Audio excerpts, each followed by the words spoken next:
Bonjour, ici CryptoLu, j'espère que vous allez bien aujourd'hui, mardi 23 janvier. Pour le prix du XRP, 51 centimes 28, OK, toujours en baisse. On a un fair value gap qui est plus bas dans les 41 centimes. Je ne sais pas si on va être capable d'aller aussi bas que ça en weekly à suivre. Pour l'instant, je surveille le prix du coin de l'œil, qui c'est pas très grave. Là. Chaque personne a des prix où ce qu'on veut entrer en position. Si c'est pas encore déjà fait, vous avez la chance d'avoir un 2 pour 1 à 51 centimes. Il y en a qui plus tard vont dire wow, 51 centimes, j'aurais peut-être dû en acheter. À vous, mettez 10 pièces, mettez 100 pièces, mettez 1000 pièces, mettez qu'est-ce que vous pouvez si vous voulez. Moi, je force personne, je fais que parler d'une opportunité d'affaires depuis 3 ans parce que c'est le but de ma chaîne XRP. C'est pas une chaîne généraliste où ce que je parle de toutes les cryptos, sinon ça n'aurait pas de sens. Je devrais être au courant de tout, ce qui est chose impossible. Alors pour ceux qui aiment XRP, ben vous allez être gâtés parce que je parle de tout ça à chaque jour. Et de près et de loin, qu'est-ce qui se rattache. Et de la compagnie Ripple, bien sûr. OK? Mon range, qui est ici, qui est pas cher, discount, ici premium. Vous le marquez parce qu'il y en a qui me posent des questions. OK? Marqué en français cette fois-là, cette fois-ci. Pas cher et par la suite ici, cher. OK? Parce qu'on est au-dessus de cette ligne-là, 50%, qui est cher, pas cher. Où est-ce qu'il y a des lignes rouges, c'est de la liquidité qui reste. Et comment que j'ai trouvé ça, la liquidité? C'est simple. Simple comme bonjour, comme on dirait. On regarde les 20 derniers jours. Okay, 20 jours. Pouf. On prend le point le plus haut, le point le plus bas, et on a notre range. Je ne sais pas si vous êtes conscient, mais juste savoir ça, vous savez si vous achetez du XRP pas cher ou cher. Ça vaut son pesant d'or. Et pour ceux qui veulent écouter et qui sont ouverts d'esprit, ben, j'ai un autre forum Discord qui s'appelle Trader Oli, que vous pouvez venir faire un tour ici et que je parle de plusieurs choses avec du matériel éducatif gratuit, je rappelle. Et ça, c'est juste un peu quelque chose que je donne d'extra. Une fois de temps en temps, je donne des affaires comme ça, mais qui aident. Je donne pas n'importe quoi. Vous allez pas me voir vous donner un indicateur qui sert à rien, là. Okay? Je vais vous donner des choses qui servent à quelque chose, à savoir si vous êtes dans un marché qui est cher ou pas cher. Alright? On passe aux nouvelles. Ça, c'est la map. On voit que c'est rouge. Aujourd'hui, Bitcoin qui est passé en dessous de 40 000, comme j'avais dit hier. CoinMarketCap, le Fear and Greed Index, 49. Alors, on a descendu, les gens ont plus peur. Après avoir monté à 49 000 le Bitcoin, on vient de descendre. Plus c'est vert, plus le monde sont greedy, qui n'a pas du gain, là. Et plus c'est rouge, plus le monde a peur. Là, on est comme partagé. Mi-chaud, mi-froid, là. OK. On vient d'avoir un 21e vote pour le Automate Market Maker, le AMM, celui qui s'appelle Ledger. C'est xrpl.org. Point non, normalement, si vous voulez voir à quoi ça ressemble, regardez bien.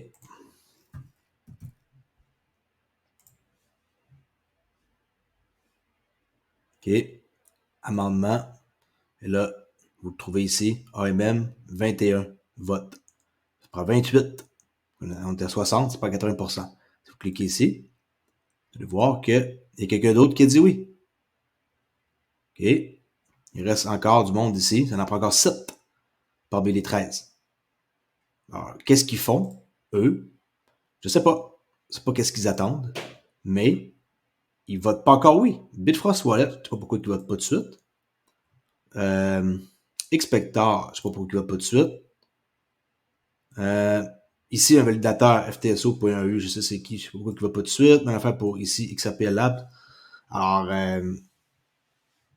il reste encore 7 personnes à voter pour se rendre à 28. OK? Pour avoir le statut Enable. OK? On va enlever le mot not et ça va devenir en vert et ça va être Enable. Ce qui est une excellente nouvelle. On voit que c'est en train d'arriver tout doucement. OK?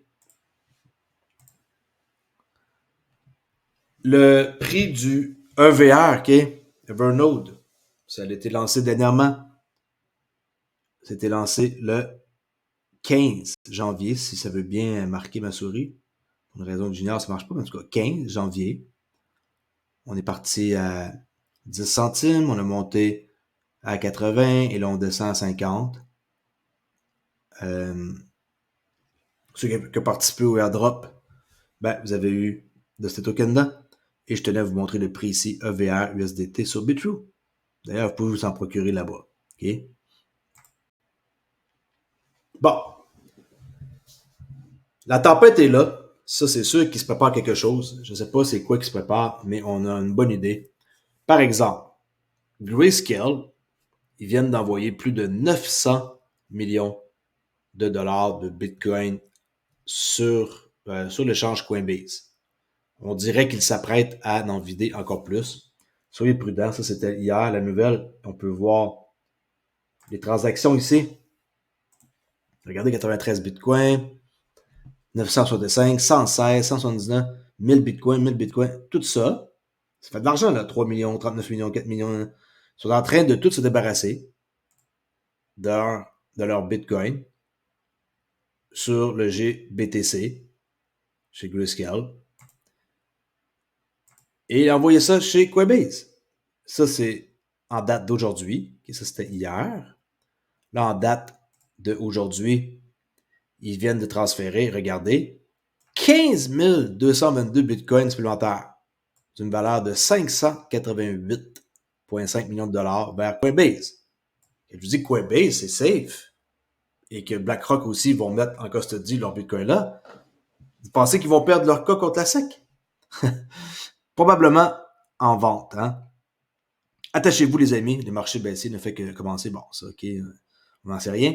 On peut voir d'autres transactions ici qui ont lieu. 1000 bitcoins, 950 bitcoins, 459 bitcoins. Alors, ça fait de l'argent, tu sais, 39 millions, 30, 36, 17. OK.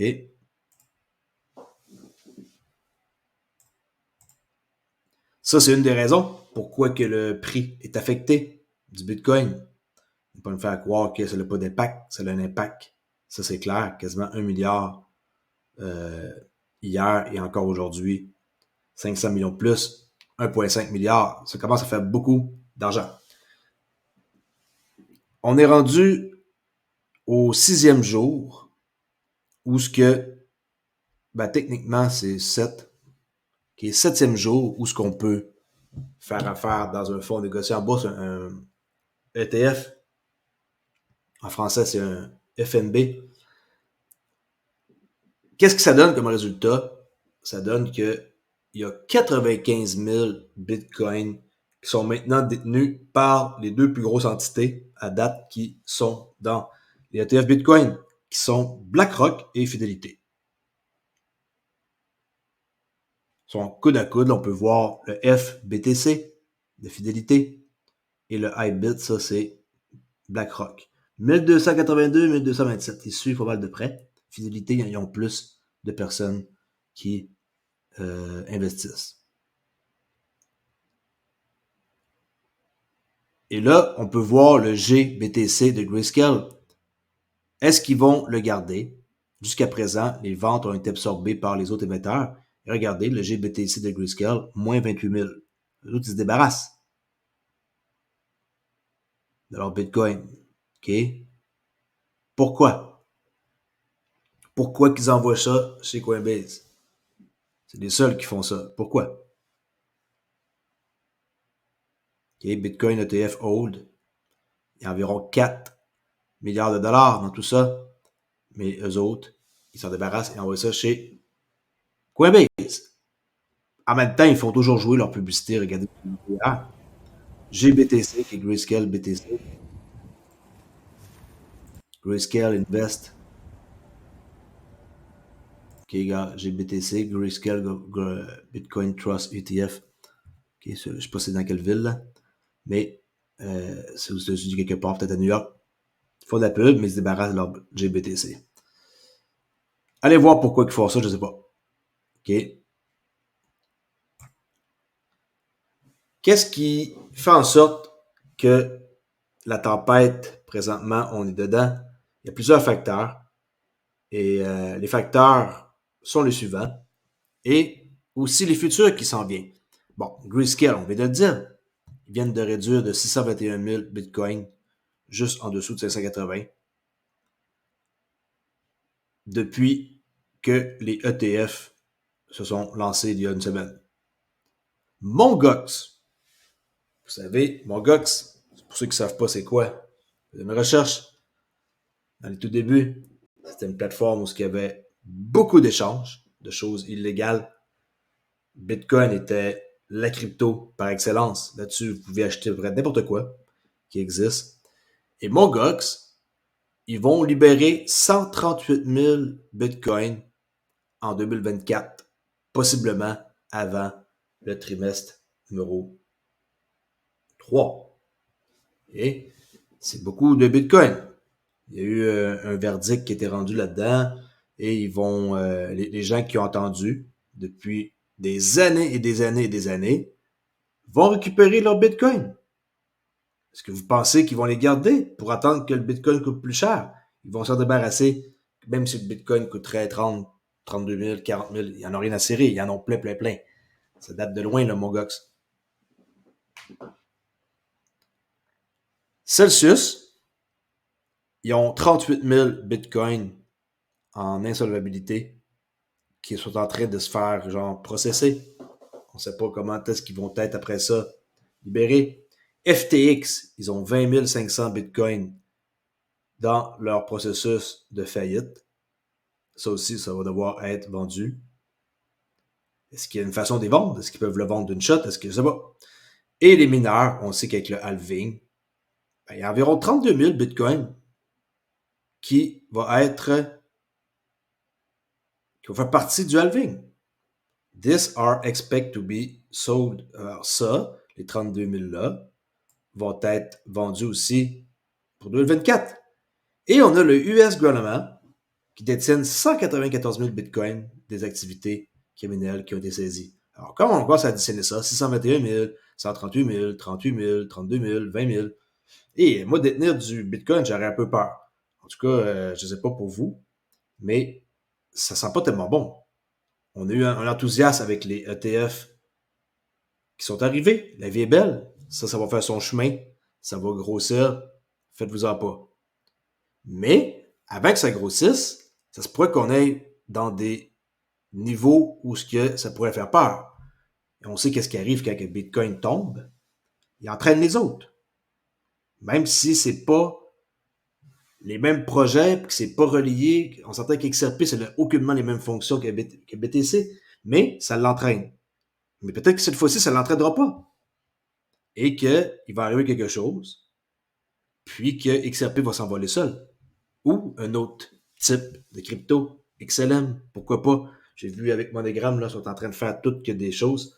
XDC, aucune idée. Aucune idée. Je n'ai pas de boule de cristal et j'en ai jamais eu.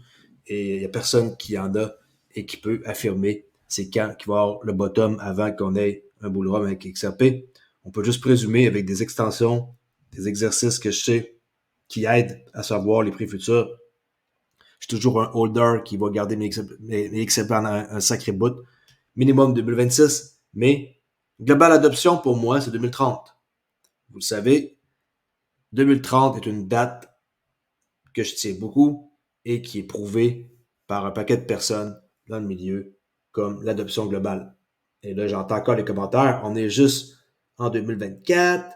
On vient de commencer l'année. Je ne vais pas attendre encore 6 ans. Blablabla. Bla, bla. Si vous n'êtes pas capable de tenir le coup, vendez. Comme que je dis dans les commentaires, vendez.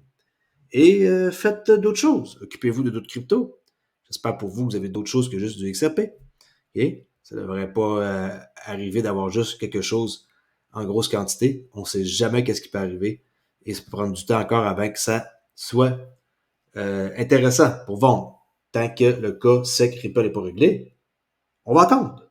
OK? Là, on est rendu à peu près au mois de mai. En partant, février, mars, avril, mai, on a encore au moins 4 mois à attendre. Qu'est-ce qui se passe en 4 mois? Je sais pas. Mais une chose est sûre, c'est que moi, je patiente. Chacun sa stratégie. Est-ce que CryptoAli sort à 5$, à 10$, à 100$? J'en ai parlé un peu hier dans ma vidéo. Il faut vraiment, vraiment, vraiment avoir une stratégie de sortie. Si vous voulez sortir à 100$, ben, tenez-vous et attendez qu'ils montent à 100$. Ah, qui commence par monter à 1$, à 25$. Ça, c'est le genre de phrase, j'entends ça à chaque jour. Là. Ça me dérange même plus, ça me passe par-dessus le dos, comme on dit. Là. Ou ça rentre par une oreille, ça sort par l'autre. Ou ça glisse comme sur le dos de cadavre. On dit ça ici au Québec. Là. Je sais pas si vous dites ça. Là. OK. On a ici les sanctions économiques aux États-Unis, qui est la GAO américain. Ils font des rapports aux autres. C'est un organisme de bienfaillance, de surveillance, excusez-moi, du Congrès. Et qu'est-ce que j'ai vu ici? C'est que les sanctions économiques permettent aux États-Unis de faire pression sur les entités étrangères qui travaillent contre nos intérêts. Ils veulent pas, hein? Mais les actifs numériques, tels que la crypto-monnaie, peuvent être utilisés pour échapper aux effets de ces sanctions. Et là, il y a un blog que vous pouvez ouvrir et aller lire. OK, j'ai lu ça tantôt. Et l'efficacité des sanctions économiques menées par la croissance des actifs numériques, 16 janvier. Pas très long à lire. C'est un article de rien. Mais ça vous donne un peu une idée. Comme par exemple, le secteur des actifs numériques a également été sanctionné dans son rôle. Dans cette transaction, par exemple, en novembre 2023, le Trésor a annoncé un règlement financier de 4,4 milliards de dollars avec Binance, une bourse de crypto-monnaie. Alors, eux, ils ont payé, puis ça s'arrête là. Il n'y a pas eu de genre... c'est comme si, ah, c'est ça que ça coûte, puis that's it, puis saisi, accepté. C'est comme pas de négociation. On dirait qu'il s'est fermé la bouche, puis ils vont décider d'avoir cette sanction-là. Parce qu'il a fait des choses de pas correctes. Encore une fois, un autre personnage qu'on avait confiance, mais que finalement sont pas mal toutes pareilles. Et en passant, pour les sites centralisés, que moi je ne trosse pas du tout, c'est pas décentralisé, moi je fais pas confiance, ben, vous pouvez mettre votre crypto sur une clé pour protéger qu'est-ce que vous avez de plus cher. Mettez votre possession en empreinte biométrique 129 au lieu de 160, sinon 2 clés, si vous voulez donner ça à quelqu'un que vous tenez et que vous voulez aussi qu'il fasse comme vous, ben, vous mettez votre pouce ici, authentification. Et ça prend ça pour autoriser la transaction, si vous voulez utiliser cette clé-là. Ou sinon, vous pouvez faire des transactions avec juste votre téléphone, l'application. Puis, oui, c'est rien qu'en anglais, mais c'est simple à comprendre. Il n'y a pas grand-chose à comprendre dans ça. Là. Les gens me demandent si des fois c'est en français. Non, mais il n'y a rien à comprendre. C'est rien qu'une petite interface, puis vous cliquez, puis il n'y a pas beaucoup d'options. C'est très, très, très de base. OK?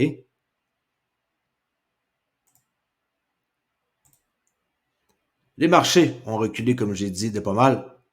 3,7, c'était 5% matin. On est à 1,6 trillion de dollars. Bitcoin, toujours dominant, 48. OK? Gemini, suite à hier, vous vous souvenez, ils ont parlé de XRP dans des tweets. Don't forget about XRP, excited about XRP, X arriving. Je sais pas pourquoi ils font ça quand finalement c'est pas grand chose là. Alors, qu'est-ce qu'ils ont dit? C'est que les contrats perpétuels s'en viennent chez Gemini. Fonds ou raconte. Alors, ils ont attiré le monde avec ça. Puis, ben là, les gens vont pouvoir trader des contrats perpétuels. Est-ce que ça va faire monter le prix? La réponse est non. Mais c'est un service de plus qu'ils vont offrir. Je ne pensais pas qu'à cause de ça que la planète va changer de bord, là.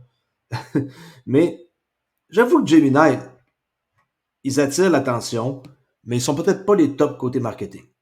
OK? Ça, c'est un des frères Winklevoss. Si vous ne le connaissez pas, là. OK, lui, là. Alors, les gens vont pouvoir aller ici sur Gemini.com dans les dérivés et pouvoir trader un contrat perpétuel avec le XRP. Weekly Trading Volume, 13,64 millions. Ils ont des statistiques qu'on peut voir ici. OK. À vous de voir si cela peut vous intéresser de trader des contrats perpétuels. Et avant de finir, je montre ici une photo parce qu'il y en a qui sont peut-être en manque d'inspiration pour savoir dans quoi investir. Et oui, je vais dire le mot investir, mais je rappelle à qui peut m'écouter que je ne suis pas un conseiller financier, je ne suis pas licencié. Et je le répète, désolé pour ceux qui n'aiment pas ça que je le répète, mais je me protège. Puis, je suis juste un gars qui fait des vidéos sur YouTube depuis 3 ans et qui parle d'XRP, que je crois que c'est un des meilleurs projets qui existent et que Ripple va devenir le Amazon du web, mais de l'Internet de la valeur. Alors, quelle compagnie qu'on peut voir ici? Bon, Ripple avec son XRP, qui est décentralisé en passant. Si vous pensez que c'est centralisé, XRP Ledger, ouf, vous devez faire vos recherches. Stellar, comme deuxième choix, il n'y a pas d'ordre d'importance là. Troisième choix, Casper Network. Ederage Graph, on est rendu à 4. XDC 5. Algo 6. Quent 7. Constellation 8. IOTA 9. Je viens de vous donner 9 choix. Si parmi ça, vous détenez, on va dire, 3/4 de ce qui est là, je crois que vous pourriez être sacrément bien plus tard, que je dis plus tard, en 2030. Lâchez-moi avec vos pompes d'XRP là, qui va pomper d'ici la prochaine semaine à des chiffres de malade. Là. Oui, pour pomper, il va pomper, mais pas la semaine prochaine. Okay? On va commencer par laisser la SEC finir le cas avec Ripple. OK? That's it, that's all. Alors, l'orage est là, effectivement. Et soyez prudents. Il se passe beaucoup de choses. Et c'est ce que je surveille le plus. C'est ça, justement, là, ce genre de détails-là. Comme qu'on vient de voir, qui est ici le Grayscale, qui vide leur Bitcoin, Mongox, qui vont pas mal, Celsius, FTX, qui est les mineurs, le gouvernement des États-Unis. Tout ça, ça fait beaucoup de Bitcoin qui vont être liquidés. Merci beaucoup pour écouter et je vous dis à la prochaine vidéo. Et pour ceux qui veulent en savoir plus sur qu'est-ce que j'ai montré hier, FX Replay, j'ai beaucoup de curieux. Ben, c'est simple. J'ai fini le mois, pas le mois, l'année 2020. Et le mois de décembre était pourri, comme on peut voir, moins 6%. Alors quand même, pour 2020, c'est fini. S'il y avait une erreur, c'est censé être moins 4%. Je me suis trompé à 3 reprises. Mais peu importe, on va dire que c'est 28 pareil là, quand c'est censé être 30%. En tout cas, qui n'aimerait pas avoir 30% de profit? OK? Un bon mois ici, un bon mois, un bon mois. C'est quand même pas si mal, mais le mois de décembre était pourri. C'est pas moi qui décide, là. Il y a beaucoup de 1, 2, 5 pertes de suite. Tu sais, ça arrive. Ça arrive, mais regardez qu'est-ce que ça donne sur une année. Not too bad, not too bad. Stratégie qui est simple, mais on finit l'année en difficulté. Là. On est toujours positif, pareil, de 14 000 $. On a beaucoup perdu dans le mois de décembre, mais même mon pourcentage de 43% est descendu à 39%. Mais ça, on va voir ça. Je dois faire 2021, je dois faire 2022, je dois faire 2023. Que je fasse encore 3 fois ça, qui prend quand même du temps pareil à faire. Là. C'est pas aussi évident que ça à faire. Ça me prend pas mal d'heures faire tout ça. Et on voit que le total de trades était 216 trades, 84 trades gagnantes, 131 perdantes. Donc, ils vont dire, c'est pas terrible, 39%. Ben, je risque 1 pour faire 2, j'ai une stratégie gagnante, je fais 14 000 $. Ça, vous faites ça entre 10 et 11 le matin, la session de trading de New York. Je cache rien, c'est le silver bullet de mon mentor ICT, mais modifié par CryptoAli. Parce que lui, qu'est-ce qu'il enseigne? C'est formidable, mais n'oubliez pas, ICT, il montre des modèles que vous pouvez utiliser, mais c'est à vous de prendre ce modèle-là et d'en faire quelque chose avec. Il ne fait pas une stratégie, vous rentrez ici, vous mettez votre stop là, votre take profit là, et vous répétez ça chaque jour de 10 à 11. C'est pas comme ça que ça marche avec ICT. Il vous donne genre des modèles et vous le prenez et vous en faites une stratégie de trading. Mais oui, ça part de lui. cette idée-là de faire des trades entre 10 à 11, seulement une, est très, très, très rassurant pour quelqu'un qui commence parce que c'est facile. On exécute et on peut fermer notre écran d'ordinateur et on s'en va faire le reste de notre journée, qui, peu importe ce que vous faites, entre 10 et 11 New York. J'essaie de voir si on peut le faire dans la session de Londres, de 3 à 4, parce qu'il y a un autre Silver Bullet, et aussi un autre Silver Bullet de 2 à 3 l'après-midi. Alors, je regarde. C'est juste avec le Nasdaq que ça se fait, avec une charte de 5 minutes. Si vous voulez en savoir plus, venez faire un tour sur Trader Oli. Et je vais commencer à mettre d'autres sections ici avec d'autres explications. Si ça vous intéresse, tout est là. Et je vous dis à la prochaine vidéo. Qui n'aimerait pas faire 28% de profit? J'ai hâte de voir pour l'année 2021, 2022, 2023. Prenez par exemple un compte de trading avec une prop firme de, on va dire, vous avez un compte de 100 000, okay? Parce que c'est possible d'avoir un compte de 100 000 pour moins de 500 pièces d'investissement. On va vous prêter ça pour trader. Alors, si vous faites 28% de 100 000, c'est quand même pas si mal hein, comme résultat. Vous avez un compte de 100 000, vous faites 28%. C'est ça. Toutes les possibilités sont là en trading. C'est entre vos deux oreilles que ça se passe. Vous n'êtes pas obligé de me croire. Mais moi, je vous montre les preuves. C'est mon travail. Regardez, je vais faire un refresh. C'est mon travail. C'est mes backtests. Vous devez faire vos propres backtests vous-même. Silver Bullet, que j'ai appelé, le même nom que mon mentor pour cette stratégie-là. Et vous pouvez faire pareil comme moi et avoir des résultats comme ça. Et avoir une stratégie gagnante en employant seulement 1 heure de votre temps par jour. Je vous en dirai plus dans les prochaines vidéos quand que je vais faire l'année 2021 que je vais commencer à faire ce soir. Merci beaucoup et je vous dis à la prochaine vidéo. Ciao!